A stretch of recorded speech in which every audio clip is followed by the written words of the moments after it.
What is up, everybody? It is Alex from Heavy New York. We are at Carol's Studios today, and today we are here with Tommy, Glenn, and Doug of the Dead Daisies. I went out of order on purpose, but thank you guys so much for being here. It's great to have you here. Thanks for being here today. It's our pleasure. Yeah. Awesome. So we got this upcoming tour happening with the Black Moods this fall, and you're hitting New York City Sony Hall. This is a great venue, by the way. It's like the new BB King's. Yeah. Yep. So I just want to know, like, what can we be expecting from this tour in terms of like the set list and production and all that? You know, a lot of people are anticipating this tour. What can we be expecting most of all, without spoiling too much? We got a brand new show, brand new set, and new production. We've just been running through it here in New York, getting ready. And it's going to be killer. It's really exciting. Yeah, it's an exciting evening. Yeah. The set is pretty much focused on Holy Ground. You know, of course we're playing some of the more well-known songs that we had in the past, but we really are up for promoting Holy Ground. It's about new music every time a band has an album out. Got to promote the album. Yeah. Of course, and being that you know, this new album that came out earlier this year in 2021, I mean, obviously it's going to be predominantly. Are you playing the whole album in its entirety, or is there going to be a couple of deep cuts from Burn It Down and so on and forth? We're not playing the album for its entirety, but that's a good idea for the future. Yeah, I'd like to do that. That would be good. Yeah, it's a great album, and I think that there's like no filler songs on it, so it would be great to be able to hear every song in full. That's a great idea. Yeah, should do it. Maybe we should change it before the first gig. That'd be a good idea. There it is. And you're bringing out the Black Moods on this tour as well, who's a great band. I actually spoke to them right as the world started to end in 2020. Did you pick them specifically to be on the bill? How did they join as well? Management sorted that out, but they're really great. And I wasn't familiar with them, but then I saw them on YouTube, and they're Josh and the guys are killer.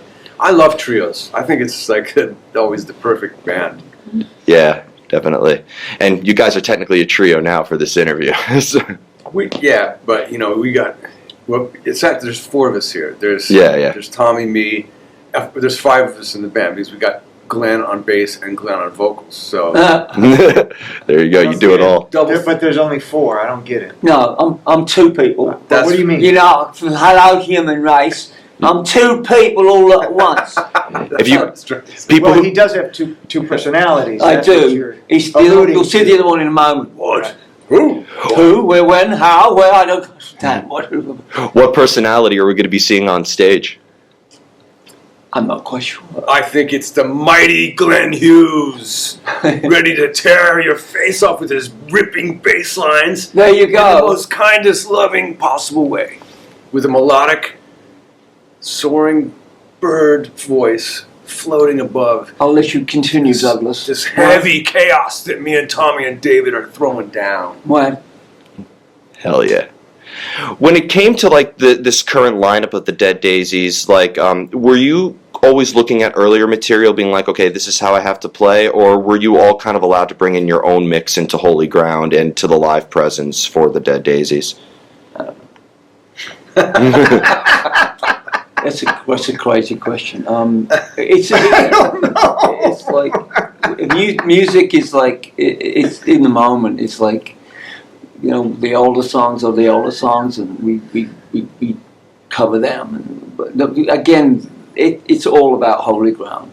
It's about it really is. I missed something there, but I think that on Holy Ground, we really brought What? It's like a really cool situation. Is Glenn came in. Bands take time to gel, you know, and it takes a minute to. I know we've been friends for years, so it was comfortable. But as a band, we went to the south of France and holed up in this studio, and it was Beautiful, amazing. And we were able to really focus, and we were eating 3 meals and sleeping in the same spot as the studio. It was great. Sleep in the same bed? Never. Oh, okay. But that's okay. No, it was great to, you know, for me, being the new member in 2019, to escape and go somewhere where we can actually live together, you know, like we used to do in the 70s. And Great. We used to be a castle in the 70s and do stuff like that with Purple. But it was great to eat and sleep and wake up together and make music together and become a brotherhood, if you will. You know, I've talked to a couple of bands where they've been like, you know, the studio was kind of like a residency for them in a way. And I've always was curious about that because in today's day and age with technology, you know, you have people emailing each other their different parts or, you know, sending it via Dropbox or all that. How does like living together and, you know, and being around each other all the time, how, does that really make a difference in the songwriting and recording? It really does. It gelled amazing. It was a wonderful experience. Again, for me, it's the way to go. It's like, you know, making soup. You can eat all those things, but when you put them together and they marinate together, that's when it really becomes soup. Okay. Music is like soup. Well, gumbo, if you will. Yeah, I mean, it's We got spoiled. No, because you're right. Everyone's doing that. They're you know, you got somebody will send you drum tracks and they want you to put guitars on it or something like that, and you can do it. But there's nothing like recording together. I've was never a fan of that Pro Tool stuff. I just love working in the room. I love making music, live music in the studio, in the moment, in the flesh. It's the way to go. And I think that's why people really relate to the Dead Daisies, because I feel like your music has that old school rock vibe behind it. But you know, it's not just sounding old school. It has to be more like authentic. And I think that there is like there's a real organic element to the Dead Daisies. It doesn't feel like it's just, you know, bringing back an old sound. It's bringing back the older ways in a way as well. Correct. I agree. Well done. Thank you. Now, when it comes to playing live, do you think that brings would you say that the live energy is fairly similar to being in the studio because you're all recording together and you're all playing live together, or do you consider playing live in front of an audience a completely separate entity? For me, these songs take on even a little bit more intensity live. Where, you know, when you record them on the spot, you capture a moment, and it's great.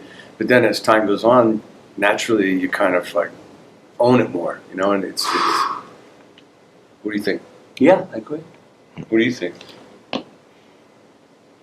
No. I liked, well, from what I know, bands back in the day, they used to go on the road and test their new material before they recorded it, because bands used to play 300 days a year, and you'd come up with a song at sound check, and that's you hear a lot about that. I think that's the best way, even before you record them, is to go play them live.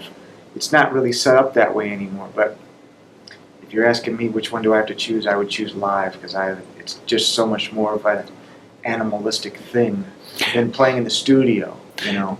Well, it's funny that you mentioned that, because being a drummer, you know, I feel like regardless if you're playing, you know, classic rock or you're playing death metal, you know, it always comes down to the same sort of purpose, where you have to keep the rhythm, to keep the beat, and you know the famous saying, "Your drummer sucks, your band sucks." So like, yeah, good one. Being that you're behind the kit though in the studio and on the stage, does it have any similarity at all? Well, I mean, you want to play tight and you want to play, you know, with feeling.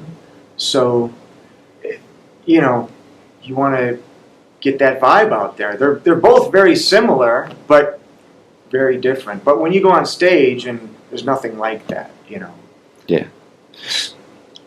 When it came to like the songwriting for Holy Ground, and you were all recording in the studio together, I mean, you know, you mentioned it was very organic, but did you know, sometimes you have to take multiple takes and stuff. Does that kind of all like drive you insane in a way to have to go back and record it, or does that not hinder it at all? No, it was easy. We just played and kind of played a few times, and then Ben Gross, the producer, would give us a little input, tell us what he thought was working good, or if there was something that we wanted to try different, and then we would just knock it out. Yeah, it was a bit of preparation going into France, but we pretty much came up with a lot of stuff there, you know. Some stuff was wrote before we left LA, but we did some stuff there. It was live, yeah. And can you see yourself recording in this exact same way, like going to the same studio in France and, you know, living with each other again? I bet they can. It was like a castle. I wasn't there, but I would love that. I'm not sure we would do that, especially now. We're due to do another record at some point, but I don't know where that will be. Would I like to go back to La Fabrique Studios in the south of France? Absolutely. It's a remarkable place with a remarkable studio. Yeah.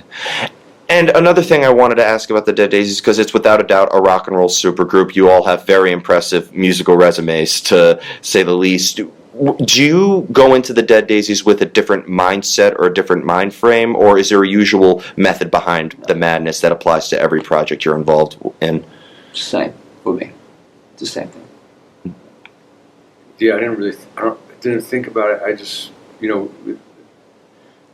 this lineup is like It really is, Alex. It's about the songs. If you don't have the material, you got to have great material. Yeah. or if you get the internet, then you can find some great. I'm just joking.